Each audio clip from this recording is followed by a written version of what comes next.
Every established media franchise, whether it's a series of games, books, or movies, is bound to adopt a number of recurring elements throughout its lifetime. These things often become the cornerstones of a franchise's identity. With Final Fantasy, you have chocobos and engineers named Sid. With Super Mario, you have Bowser and Princess Peach.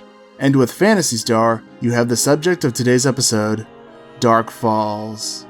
My name is Zio, and I'll be your lore keeper. Once again, there will be some spoilers, and not just for PSO2.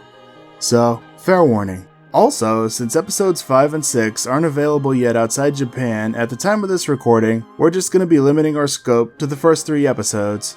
Before we talk about PSO2's Falz, let's take a look at some of its previous incarnations.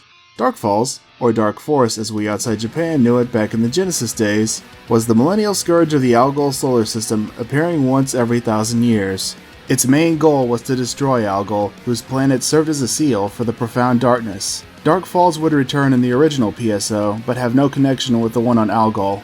Its essence was sealed up in the ruins of a ship underneath planet Ragol. However, Rigo Tyrell, who was a scientist from Pioneer 1, would inadvertently break the seal and subsequently become its new host.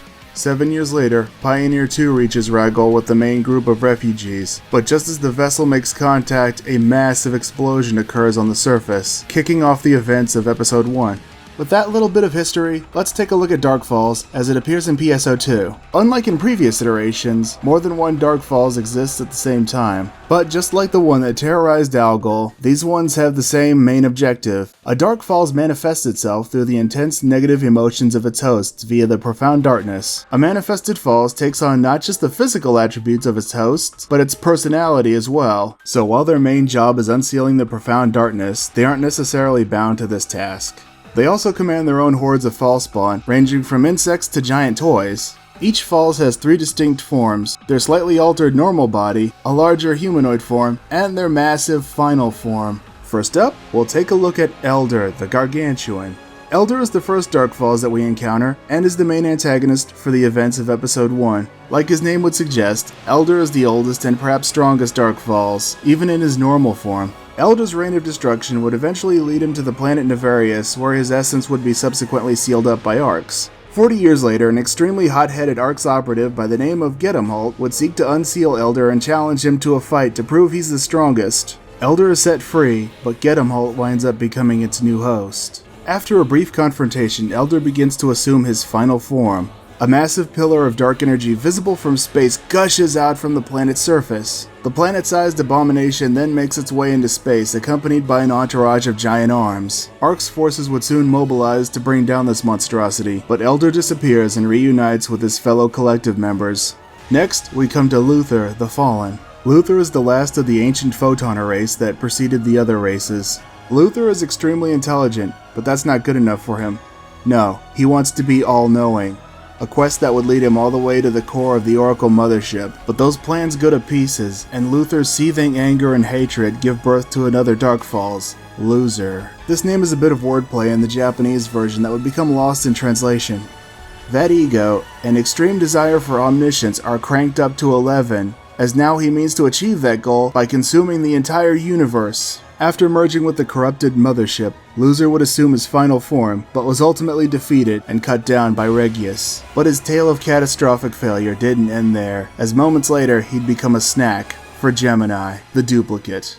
Gemini are a pair of twins with the same mind, and just like regular kids, they can be extremely playful, albeit incredibly destructive. The twins can copy pretty much anything, including entire planets, even smashing said planets into each other because, it's fun. When it came to the task of reawakening the Profound Darkness, Gemini was definitely the most faithful to this cause, and these two were definitely the most sinister of the bunch.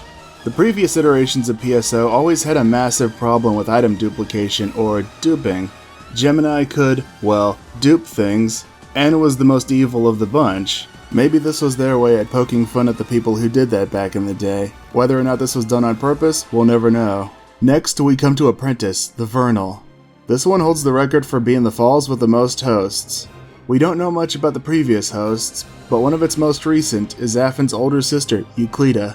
The previous host attempts to possess Euclida, but is cut off midway when Gemini shows up, leaving Euclida in incomplete form. She still has some of Apprentice's powers, but she still can't transform. But its second half would awaken underneath the mining bases on Lilipa. Finally, we have Persona the Masked. Persona is different from the others as it doesn't use false spawn or transform, nor does it require a host, much like Gemini. To close things off, it's only right that we take a look at the progenitor of these fiends, the Profound Darkness. Remember how the Photoners initially sealed up the Profound Darkness? Well, guess what? They're the ones who created this mess. The Profound Darkness was the result of an experiment gone horribly wrong, and would have major implications, not just for them, but for the entire universe. Realizing that they had messed up, big time, they needed to seal it up ASAP. Because it's the embodiment of pure evil, its influence remains throughout the universe. And so long as the Profound Darkness exists, so too shall Dark Falz and False Spawn. Now that we've examined the two main opposing forces, we can take a look at some of the characters that make the world of PSO2 what it is. As always, thanks for watching.